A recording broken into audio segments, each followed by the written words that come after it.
नमस्कार साथियों, आप सभी का अल्फा डिफेंस एकेडमी जोधपुर के ऑनलाइन प्लेटफॉर्म पर स्वागत एवं हार्दिक अभिनंदन। हम सामान्य विज्ञान की क्लास में विद्युत एवं चुंबक टॉपिक के बारे में डिस्कस कर रहे थे, जिसमें आज हम एक बहुत ही महत्वपूर्ण टॉपिक विद्युत धारा का उष्मीय या तापीय प्रभाव, इस टॉपिक जो विद्युत धारा का उष्मीय प्रभाव है, इसके सिद्धांत पर आपके विभिन्न उपकरण जैसे विद्युत बल्ब, विद्युत हीटर, विद्युत प्रेस और विद्युत फ्यूज कार्य करते हैं। पहले हम समझेंगे कि विद्युत धारा का उष्मीय या तापीय प्रभाव क्या होता है। उसके बाद हम जो विभिन्न उपकरण हैं, विद्युत बल्ब, विद्युत हीटर, विद्युत फ्यूज और आपके जितने भी विद्युत प्रेस, जितने भी टॉपिक है, जितने भी उपकरण हैं, उनके बारे में संक्षिप्त से जानकारी जुटाएंगे। चलिए अब हम समझते हैं कि विद्युत धारा का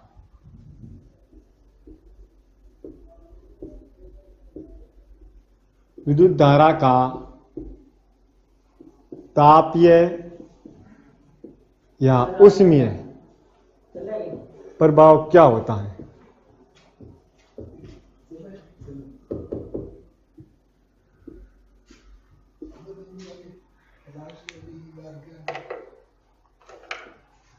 यदि किसी चालक तार में हम विद्युत धारा प्रवाहित करते हैं तो वह चालक तार कुछ समय बाद गर्म हो जाता है और इसी को हम कहते हैं विद्युत धारा का तापीय या उष्मीय प्रभाव। जैसे हम देखते हैं कि जितने भी इलेक्ट्रॉनिक उपकरण हैं, उनसे जो तार जो हमारे विद्युत सॉकेट से जुड़ा हुआ है, वो तार कुछ समय बाद गर्म हो जाता है और ये जो गर्म हो रहा है, इसी को हम कहते हैं विद्युत धारा का तापीय या उष्मीय प्रभाव। इस बात को थोड़ा समझ लेना कि यदि किसी चालक तार में विद्युत धारा प्रवाहित की जाए तो वह चालक तार गर्म हो जाता है। इसी प्रभाव को हम विद्युत धारा का उष्मीय या तापीय प्रभाव कहते हैं। अब थोड़ी समझना कि जो हमने चालक तार लिया है, यदि उस चालक तार में हम I विद्युत धारा T समय तक प्रवाहित करें और इस चालक तार का प्रतिरोध कैपिटल R हो, तो ये जो चालक तार गर्म होगा, उससे जो उष्मा हीट उत्पन्न होगी, उस हीट H का जो मान है वो होगा आपके I स्क्वायर RT। ये फॉर्मूला आपको याद करना है, जो बार बार पूछा जा सकता है कि यदि हम किसी चालक तार में T समय तक विद्युत धारा I प्रवाहित करें और उस चालक तार का प्रतिरोध R हो, तो उस चालक तार से उत्पन्न होने वाली उष्मा H का मान आपके I स्क्वायर RT होगा। यहां से हम देखें तो यहां पर जो उष्मा है वो आपके विद्युत धारा के वर्ग के समानुपाती, जो उष्मा है वो आपके चालक तार के प्रतिरोध के समानुपाती, और जो उष्मा जितने समय तक चालक तार में विद्युत धारा प्रवाहित हुई उस समय के समानुपाती। और इन तीनों नियमों को हम कहते हैं एक साथ जूल के नियम।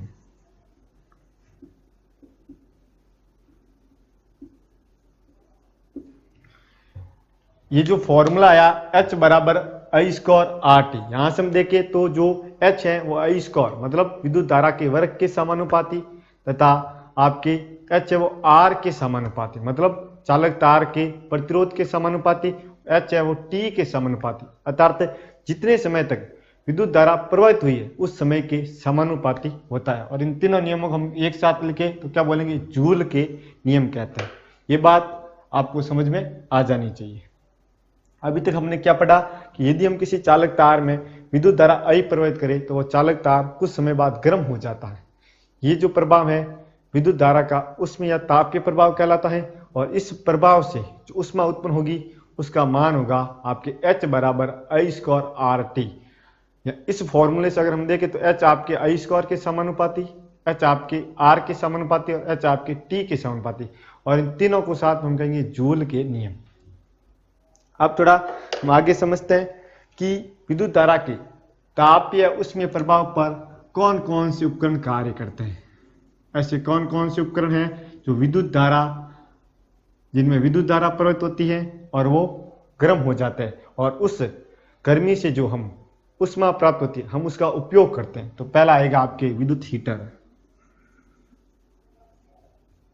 अभी हम पूरा विद्युत हीटर पढ़ेंगे। आपके विद्युत बल्ब,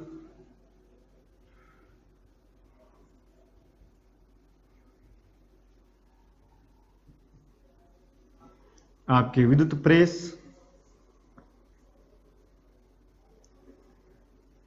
और विद्युत फ्यूज।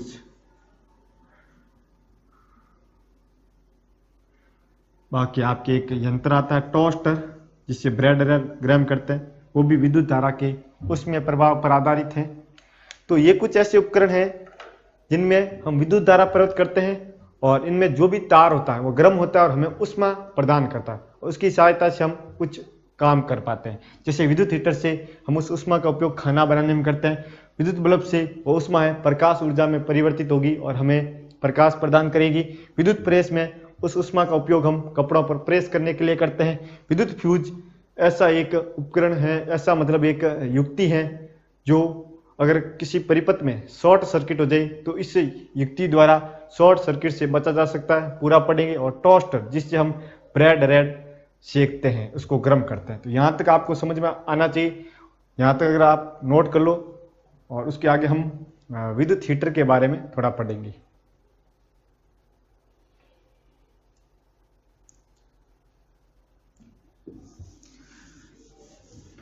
इसको मैं एक बार रब कर रहा हूं।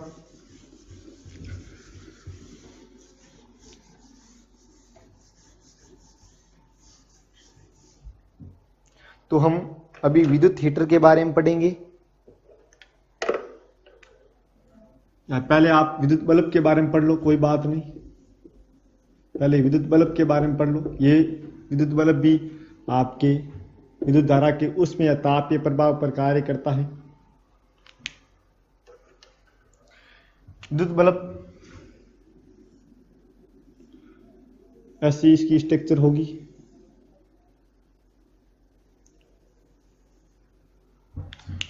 इसमें एक टंगस्टन का तंतु होता है, इसको इस प्रकार समझ लो।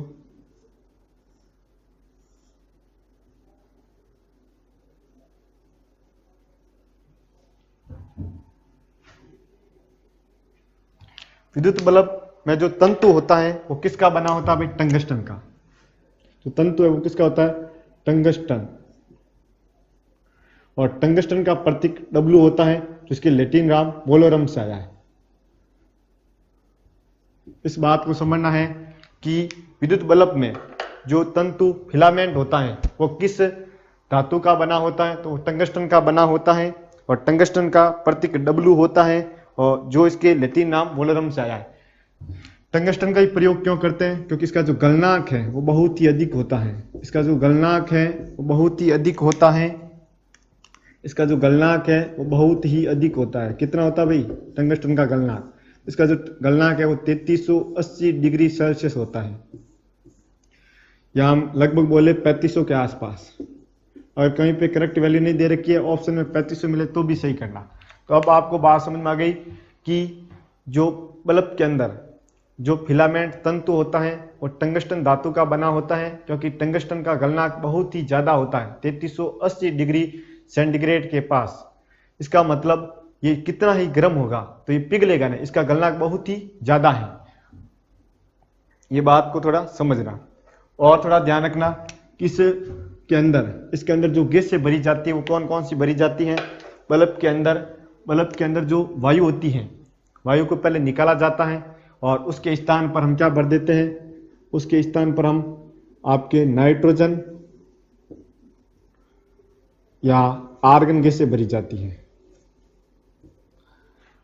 इस बात को थोड़ा समझना कि जो विद्युत बल्ब है उसमें जो उसके अंदर जो हवा होती है, वायु होती है, उसको बाहर निकालकर उसके स्थान पर नाइट्रोजन तथा आर्गन गैस से भरी जाती है। क्योंकि यदि हम ऐसा नहीं करेंगे तो वायु से इस जो तंतु है इसका वाष्पीकरण हो जाएगा, इसका ऑक्सीकरण हो जाएगा।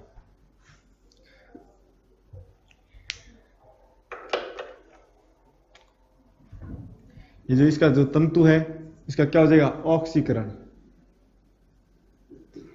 ऑक्सीकरण या हम बोले वाष्पीकरण हो जाएगा। तो तंतु के वाष्पीकरण को रोकने के लिए उसमें जो विद्युत बल्ब है उसके अंदर की हवा को बाहर निकालकर उसके अंदर आपके नाइट्रोजन या आर्गन गैसें भर दी जाती है। इस बात को थोड़ा समझना।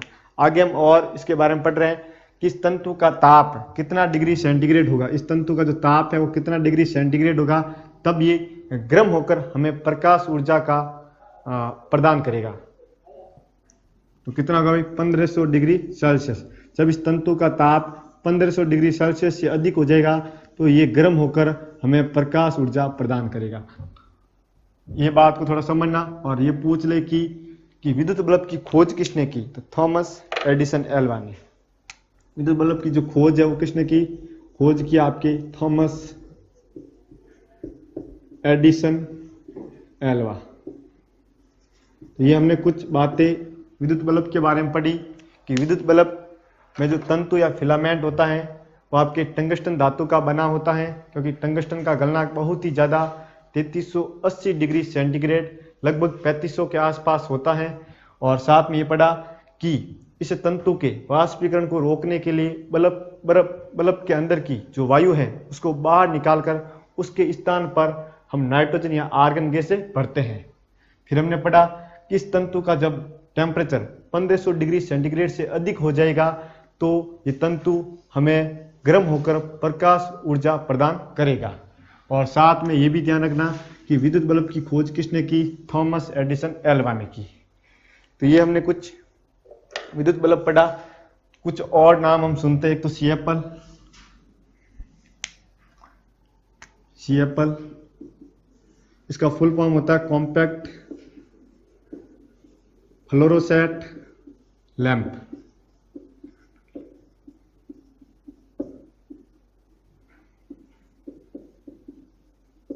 और एक एलईडी,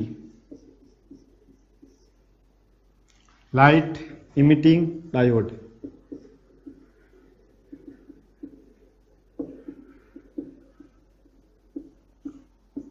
थोड़ी बातें समझना कि ये जो विद्युत बल्ब हैं ये जितनी हम विद्युत ऊर्जा इस पे खर्च कर रहे हैं उस विद्युत ऊर्जा का 5% ही हमें प्रकाश ऊर्जा के रूप में प्रदान करता है। इस विद्युत ऊर्जा का 5% ही हमें प्रकाश ऊर्जा के रूप में प्रदान करता है। कौन, बल्ब, ठीक है। जबकि आपकी सीएफएल कॉम्पैक्ट फ्लोरोसेंट लैंप वो आपके 40 से 50% ऊर्जा है उसको प्रकाश ऊर्जा में बदल देगा। जबकि आपके ट्यूबलाइट हैं, ट्यूबलाइट विद्युत ऊर्जा के 60 से 70% भाग को प्रकाश ऊर्जा में बदल देता है। जबकि ये जो एलईडी है, लाइट इमिटिंग डायोड, ये आपके 90% भाग को, जो विद्युत ऊर्जा का 90% भाग है उसको प्रकाश ऊर्जा में बदल देता है। ये कुछ मैंने 4 चीज़ों के बारे में जानकारी बताई आपको कि जो विद्युत बल्ब है वो हम जितनी उसको विद्युत ऊर्जा दे रहे हैं उसका 5% भाग ही हमें प्रकाश ऊर्जा के रूप में दे रहा है। जबकि सीएफएल आपके कॉम्पैक्ट फ्लोरोसेंट लैंप वो आपके 40 से 50% विद्युत ऊर्जा को प्रकाश ऊर्जा में बदल सकता है। ट्यूबलाइट आपके 60 से 70% विद्युत ऊर्जा को प्रकाश ऊर्जा में बदल सकता है। जबकि एलईडी लाइट इमिटिंग डायोड 90% विद्युत ऊर्जा को प्रकाश ऊर्जा में बदल देता है। तो अभी हमने ये विद्युत बल्ब के बारे में कुछ जानकारी पढ़ी जो आपकी विद्युत धारा के तापीय या ऊष्मीय प्रभाव के सिद्धांत पर कार्य करता है। तो ये आपको समझ में आ जाना चाहिए।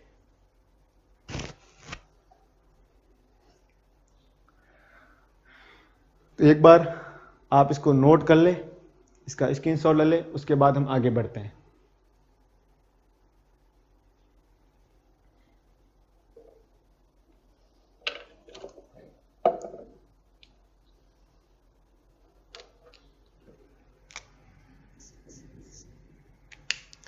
उसके बाद हम विद्युत हीटर पढ़ते हैं।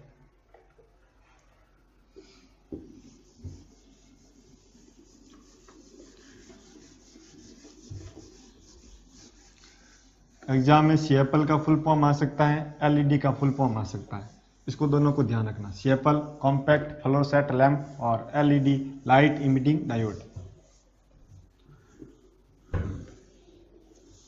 अब हम पढ़ेंगे विद्युत हीटर।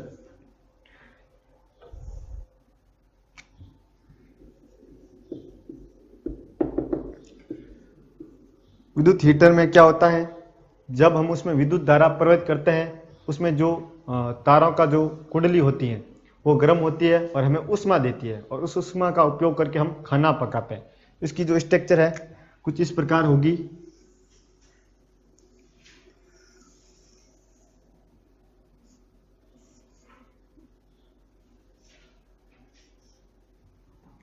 इसके अंदर एक तार का ऐसा तंतु बना होगा, उस तार का नाम है नाइक्रोम। नाइक्रोम की एक कुंडली होती है।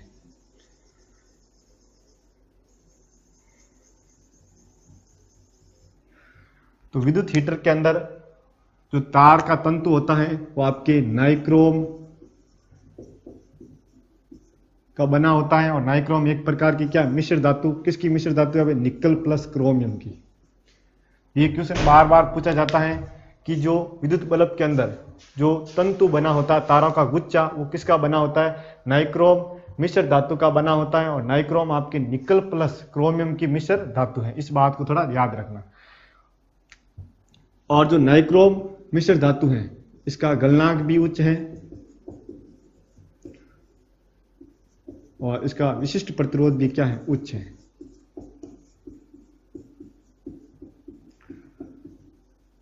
मतलब ये कितना ही गर्म हो जाए तो भी गलेगा नहीं, क्योंकि इसका गलनांक बहुत ही ज्यादा है, और इसका विशिष्ट प्रतिरोध भी उच्च है। इसका मतलब ये जो नाइक्रोम तार है वो विद्युत धारा में ज्यादा रुकावट डालेगा, जिससे यहाँ पर विद्युत धारा रुकेगी। रुकने के कारण वो तार गर्म होगा, और गर्म होने से हमें उष्मा प्राप्त होगी, और उस उष्मा का उपयोग करके हम खाना पकाएंगे। ये बात समझ में आ गई।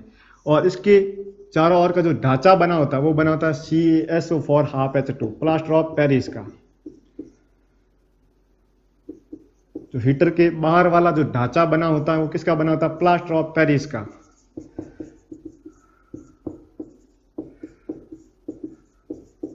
और प्लास्टर ऑफ पेरिस में ध्यान रखना, जो कैल्शियम सल्फेट है उसमें आपका हाफ H2O आएगा। हाफ H2O, आधा जल का अणु आएगा। अगर जल के 2 अणु आते हैं तो वो जिप्सम कहलाएगा। वो क्या कहलाएगा भाई, जिप्सम। इस बात को विशेष तौर से ध्यान रखना है कि प्लास्टर ऑफ पेरिस के फॉर्मूले में जो जल का अणु होता है वो आधा होता है, अर्ध होता है, हेमी होता है। इसका नाम 2 तरीके से हम लिख सकते हैं, एक तो कैल्शियम सल्फेट अर्ध हाइड्रेट, और एक कैल्शियम सल्फेट हेमी हाइड्रेट। दोनों शब्द यूज करने, अर्ध और हेमी। जिस हिसाब से ऑप्शन में मिले वो हमारा आंसर होगा। तो ये हमने विद्युत हीटर पढ़ा। विद्युत हीटर में क्या पढ़ा कि विद्युत हीटर में एक तारों का गुच्छा होता है जो आपके नाइक्रोम मिश्र धातु का बना होता है। नाइक्रोम मिश्र धातु आपके निकल प्लस क्रोमियम की मिश्र धातु है, और इस मिश्र धातु का गलनांक भी उच्च है और विशिष्ट प्रतिरोध भी उच्च है। फिर हमने पढ़ा कि इस हीटर के बाहर का जो आवरण है वो प्लास्टर ऑफ पेरिस का बना होता है, जिसका फॉर्मूला CaSO4 होता है। इसका रासायनिक नाम पूछे कैल्शियम सल्फेट अर्ध हाइड्रेट या कैल्शियम सल्फेट हेमी हाइड्रेट होगा। ये बात आपके समझ में आ गई। अब हमने विद्युत हीटर पढ़ा, तो प्रेस पढ़ ले, विद्युत प्रेस।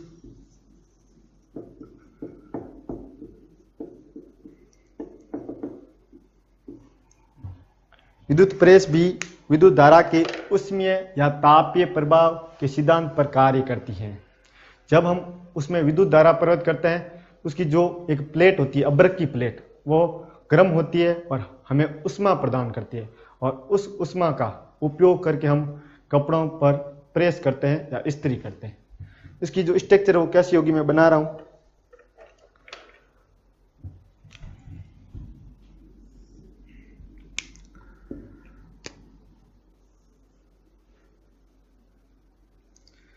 इसका हैंडल समझ लो।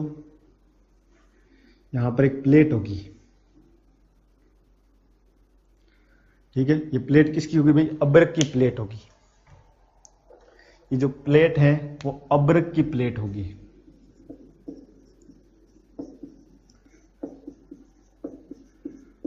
अब्रक की प्लेट होगी, अब्रक जिसे हम माइका कहते हैं, कभी कभी ऑप्शन में माइका भी मिल जाता है।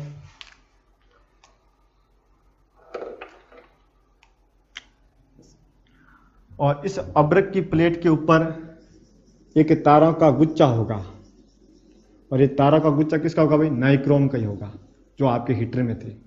नाइक्रोम आपके निकल प्लस क्रोमियम की मिश्र धातु है, और इसका जो गलनांक भी उच्च है, और आपके विशिष्ट प्रतिरोध भी क्या है? उच्च है।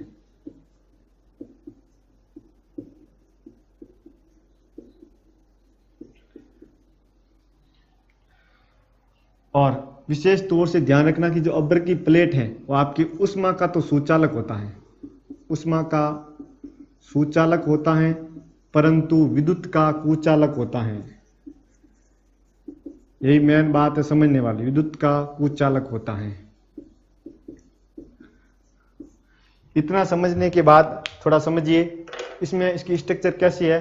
एक अब्रक की प्लेट है, उसके ऊपर खूब सारे नाइक्रोम के तारों का बना हुआ गुच्छा रखा हुआ है, और जब हम उन नाइक्रोम के बने हुए तारों में विद्युत धारा प्रयोग करेंगे तो तार क्या होंगे? गर्म होंगे, और गर्म होकर हमें क्या देंगे? ऊष्मा देंगे।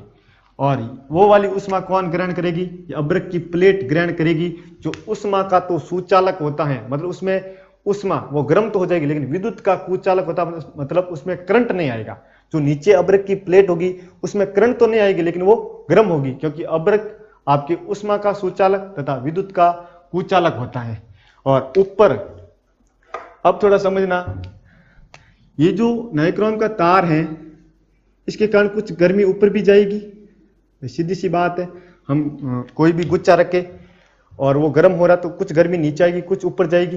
तो ऊपर की गर्मी को रोकने के लिए यहाँ पर एक विद्युत रोधी पदार्थ, जो हमने पिछली क्लास में पढ़ा, एस्बेस्टस, वो लगा हुआ आता है, उसका लेपन किया जाता है। और एस्बेस्टस आपके विद्युत रोधी पदार्थ है, जिसमें विद्युत का प्रवाह बिल्कुल नहीं होता है। इस बात को थोड़ा समझना है। तो ये हमने विद्युत प्रेस की स्ट्रक्चर बनाई है, जिसमें कि अब्रक की प्लेट के ऊपर एक नाइक्रोम के तारों का बना हुआ गुच्छा रखते हैं, और उसके ऊपर आपके एस्बेस्टस जो उष्मा रोधी है उसका लेपन किया जाता है, जिससे जो उस नाइक्रोम के तार से जो उत्पन्न उष्मा ऊपर की ओर जा रही है वो ऐसे खर्च नहीं हो बिना फालतू, उससे बचने के लिए। और जो अब्रक की प्लेट है वो आपकी उष्मा का तो सूचालक होता है, अर्थात वह गर्म होगा, परंतु विद्युत का क्या होता है? कुचालक। उसका मतलब उसमें करंट नहीं आएगा। ये हमने विद्युत प्रेस पढ़ा। तो अभी तक हमने विद्युत धारा के तापीय या ऊष्मीय प्रभाव में 3 चीजें पढ़ी। पहला विद्युत बल्ब, दूसरा आपके विद्युत हीटर, और तीसरा विद्युत प्रेस। इसको एक बार नोट करें, स्क्रीनशॉट ले लें। उसके बाद जो हमारी क्लास का मेन टॉपिक है विद्युत फ्यूज। बहुत ही अच्छे क्वेश्चन बनते हैं विद्युत फ्यूज से एग्जाम में। किसकी मिश्र धातु का बना होता है, किस क्रम में लगाया जाता है, उसका गलनांक कैसा होगा, उसका विशिष्ट प्रतिरोध कैसा होगा। और विद्युत फ्यूज से संबंधित खूब सारी किताबों में कुछ तथ्य गलत भी दिए गए हैं, उनको हम सही तरह से समझने का प्रयास करेंगे आज की क्लास में। एक बार मैं इसको रब कर रहा हूं, उसके बाद विद्युत फ्यूज पढ़ेंगे।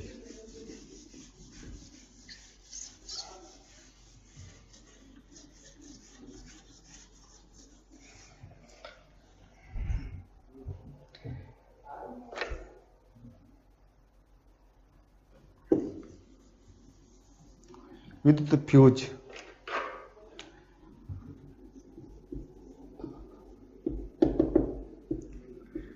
विद्युत फ्यूज को पढ़ने से पहले जो विद्युत सॉकेट होता है उसकी स्ट्रक्चर को समझना पड़ेगा।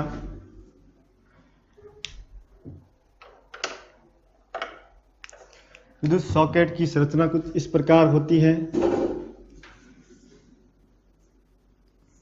विद्युत सॉकेट देखा, इसमें 3 छेद होते हैं।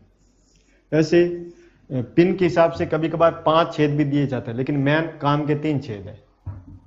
इसमें से जिस छेद में हम टेस्टर लगाए और टेस्टर में चमक उत्पन्न हो, इसका मतलब उसमें करंट आ रहा है, उसे हम बोलते हैं फेज तार।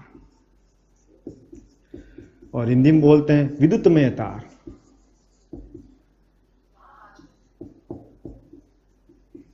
विद्युतमय तार। और ये हमेशा लाल रंग का, ये जो तार है इस पर हमेशा लाल रंग का प्लास्टिक चढ़ा हुआ तार उपयोग में लिया जाता है। ये किस किस के बात समझ में आ गई कि हम जिस छेद में टेस्ट लगाए और उसमें चमक उत्पन्न हो, उस जो छेद को हम क्या कहेंगे, उसको हम बोलेंगे फेज तार या विद्युतमय तार। और इसमें हमेशा लाल रंग का चढ़ा हुआ प्लास्टिक उपयोग में लिया जाता है। जिस छेद में हम टेस्टर लगाए और कोई चमक उत्पन्न नहीं हो उसे हम कहेंगे न्यूट्रल तार।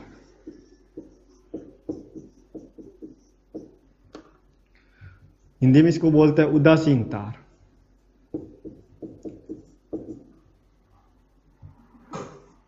और ये हमेशा आपके काले रंग का प्लास्टिक चढ़ा हुआ तार इसमें उपयोग में लिया जाता है। ऐसा तार जिसपे काले रंग का प्लास्टिक चढ़ा हुआ हो। और तीसरा तार होता है जिसे हम बोलते हैं भू संक्रमण तार। भू संक्रमण तार, अर्थिंग वायर।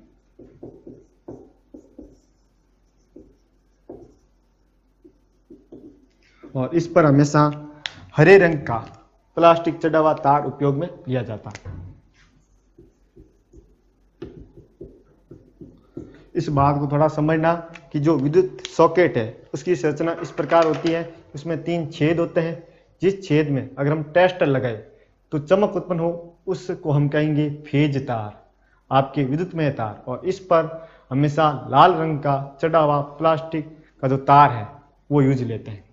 और जिस में हम टेस्टर लगाए और कोई चमक उत्पन्न नहीं हो, अर्थात उसको हम क्या बोलेंगे न्यूट्रल तार, उदासीन तार। और इसमें आपके काले रंग का प्लास्टिक चढ़ा हुआ तार उपयोग में लिया जाता है। और तीसरा होता है जिसे बोलते हैं भू संक्रमण तार, मतलब अर्थिंग वायर। इसमें हमेशा हरे रंग का प्लास्टिक चढ़ा हुआ तार उपयोग में लिया जाता है। और इसको यहाँ से इसमें वायर डाल के,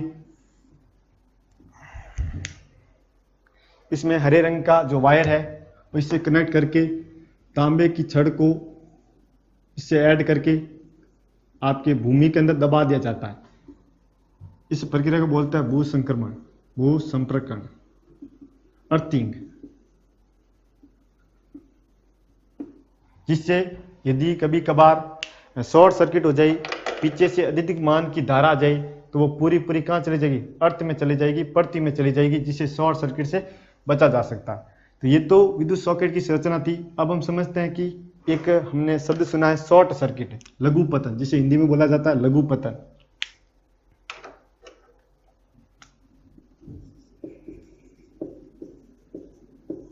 इंग्लिश में बोलते हैं शॉर्ट सर्किट।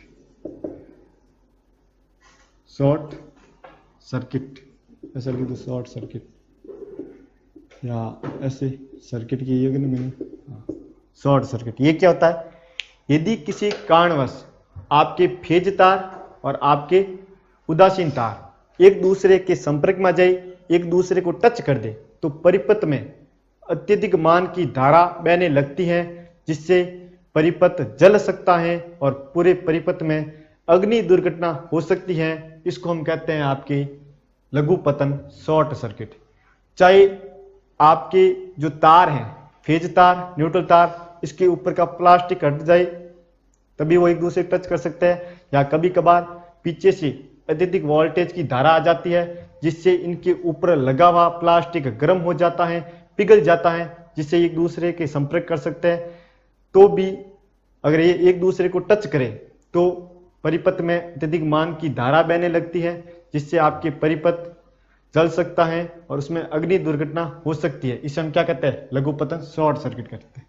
तो क्या कारण हो सकते हैं लघु पतन, शॉर्ट सर्किट? तो पहला तो कारण कि तार पुराने हो जाए तो उनके ऊपर जो प्लास्टिक चढ़ा हुआ वो हट जाएगा। दूसरा कारण, यदि अत्यधिक मान की विद्युत धारा पीछे से आ जाए, जहाँ से बिजली सप्लाई हो रहा है, विद्युत ऊर्जा का उत्पादन हो रहा है, वहाँ से अत्यधिक वोल्टेज की विद्युत धारा आ जाए, तो इनके ऊपर जो प्लास्टिक लगा है, तार गर्म होगा, प्लास्टिक पिघलेगा और फेज तार और न्यूट्रल तार एक दूसरे को टच करेंगे। तीसरा कारण क्या है कि हम एक ही सॉकेट से खूब सारे यंत्र जोड़ दें। एक सॉकेट है, उसमें फ्रिज भी लगा दिया, टीवी भी लगा दी, फोन भी चार्ज कर रहे हैं, कंप्यूटर भी चल रहा है, तो एक ही सॉकेट से अत्यधिक युक्तियों का प्रयोग करना जिसे हम बोलते हैं अति भारण, ओवरलोडिंग, अति भारण, ओवरलोडिंग, ये भी कारण हो सकता है। तो भी आपके हो सकता है फेज तार और न्यूट्रल तार एक दूसरे को टच कर दे और परिपथ में अधिक मान की धारा बहेगी, जिससे परिपथ जल सकता है और आपके शॉर्ट सर्किट की घटना हो सकती है। अब हमारा ये क्वेश्चन है कि सर शॉर्ट सर्किट हो जाए तो इससे बचने का क्या उपाय है? उसका बचने का उपाय है विद्युत फ्यूज। उससे बचने का एक ही उपाय है विद्युत फ्यूज। तो हम विद्युत फ्यूज का यूज क्यों करते हैं? शॉर्ट सर्किट से बचने के लिए। तो अब थोड़ा समझते हैं, ये बात समझ में आ गई, इसको मैं रब कर रहा हूं। जो विद्युत सॉकेट हमने पढ़ा है,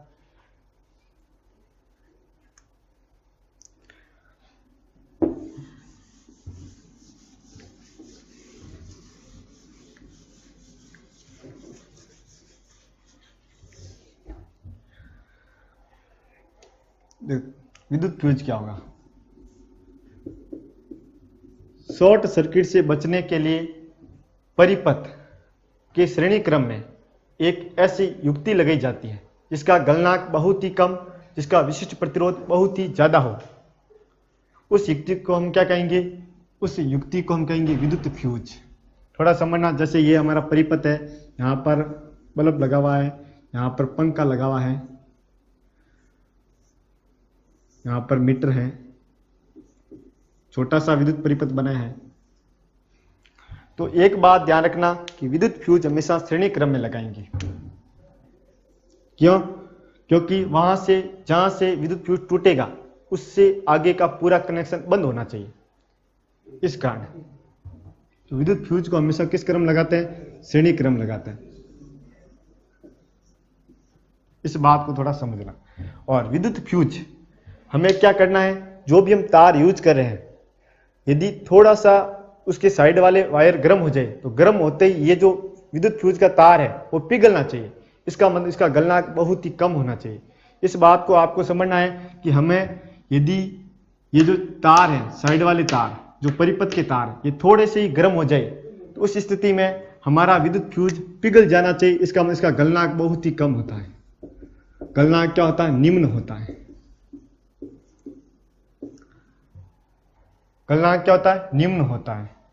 और थोड़ा और ध्यान रखना है कि इसको पिघलाने के लिए हमें धारा को कुछ समय तक रोकना है, और रोकने वाला कौन है? प्रतिरोध है। तो प्रतिरोध क्या होना चाहिए? उच्च होना चाहिए। तो इसका विशिष्ट प्रतिरोध क्या होना चाहिए? उच्च।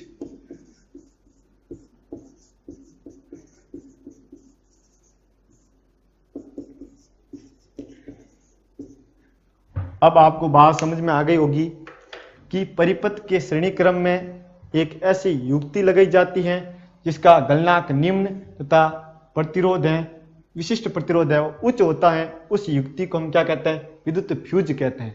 तो अब थोड़ा समझना कि यदि ऐसी संभावना बन गई, कोई भी कारण हो गया, चाहे ओवरलोडिंग हो, तार पुराने हो जाए, या पीछे से ज़्यादा वोल्टेज आ जाए जिससे तार पिघल जाए और आपके फेज और न्यूट्रल तार एक दूसरे को टच कर रहे हैं, उस स्थिति में परिपथ में अधिक मान की धारा बहेगी और ये तार क्या होंगे? गर्म होंगे। उस स्थिति में ये जो फ्यूज है इसका गलनांक क्या है? निम्न। उस स्थिति में ये फ्यूज है वो पिघल जाएगा। और ये किस क्रम में लगा है? श्रेणी क्रम में। इस कारण आगे का जितना भी परिपथ है वो पूरा क्या हो जाएगा? अपने आप बंद हो जाएगा और हम शॉर्ट सर्किट, जो लघुपतन की घटना हो रही है, उससे बच सकेंगे। यहां तक तो बात समझ आ गई। दोनों अच्छे क्वेश्चन है। पहला क्वेश्चन, विद्युत फ्यूज को किस क्रम में लगाया जाता है? आंसर श्रेणी क्रम। दूसरा कि विद्युत फ्यूज का गलनांक कैसा होगा? हमेशा निम्न होगा। और उसका विशिष्ट प्रतिरोध कैसा होगा? हमेशा उच्च होगा। अब है कि विद्युत फ्यूज किसका बना होता है? विद्युत फ्यूज किसका बना होता है?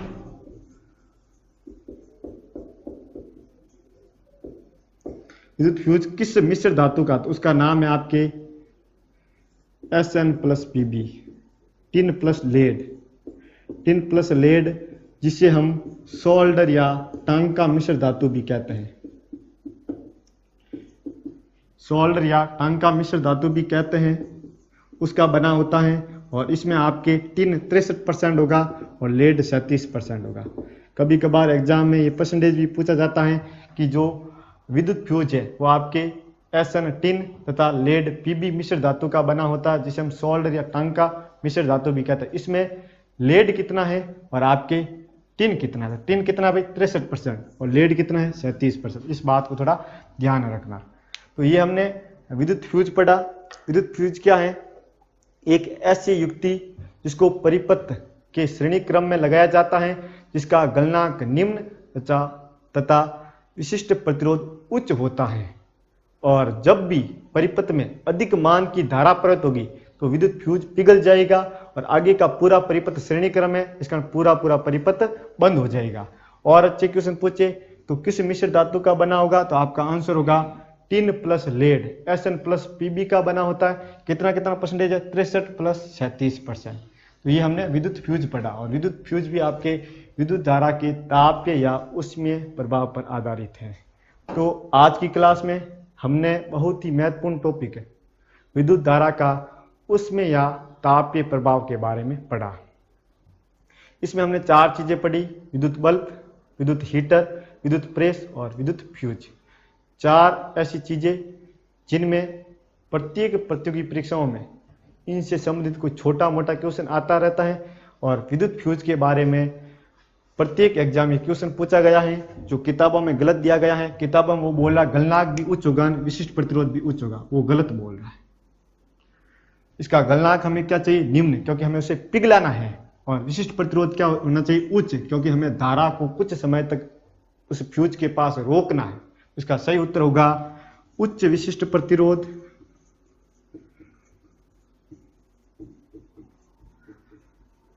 एवं निम्न गलनांक।